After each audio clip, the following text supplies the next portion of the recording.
بطاطا كأنها مشوية مستوية كده ولذيذة، مع ان حجمها برضو كان كبير مش صغير. هنسويها بدون فرن على البوتاجاز وبطريقة سهلة جدا وبسيطة. تعالوا نشوف هنعملها ازاي. طبعا شكلها عامل ازاي روعة ولا طعمها. تعالوا نشوف طريقتها بسيطة جدا. السلام عليكم، معكم شاهد وفيديو النهاردة هنعمل البطاطا. هنسويها بدون فرن. اول حاجة جبت طاسة وحطيتها لحد ما سخنت قوي.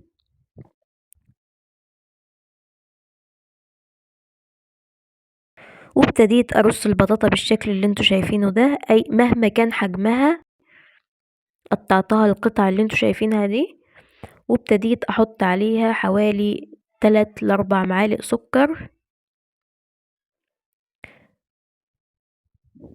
وغطيتها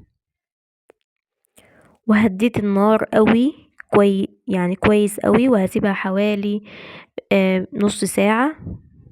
بس من وقت للتاني خلال النص ساعة اقلبها كده. وممكن تحتاج منك اكتر من كده على حسب البوتاجاز بتاعك. اهم حاجة اغطيها كويس، ولو عندي فويل اغطيها بالفويل هيبقى احسن وافضل ومش هتاخد وقت خالص. شايفين من وقت للتاني بقلبها كده. بس انا ضفت لها حبة مية بسيطة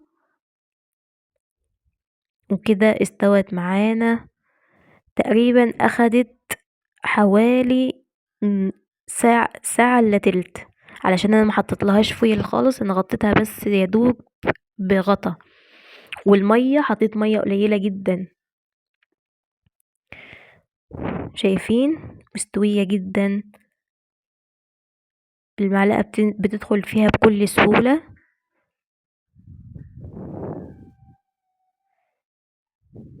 وكأنها مشوية كده.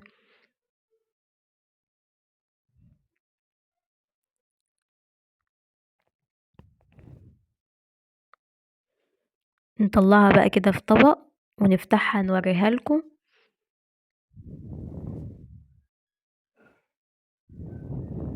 شايفين السكر دايب كده بقى وعاطلها شكل طعم حلو جدا. بتتفتح معانا بكل سهولة لان هي مستوية جدا. شايفين.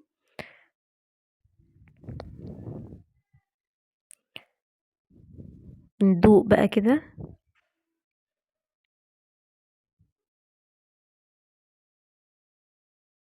تحفة، جربوها هتعجبكم جدا.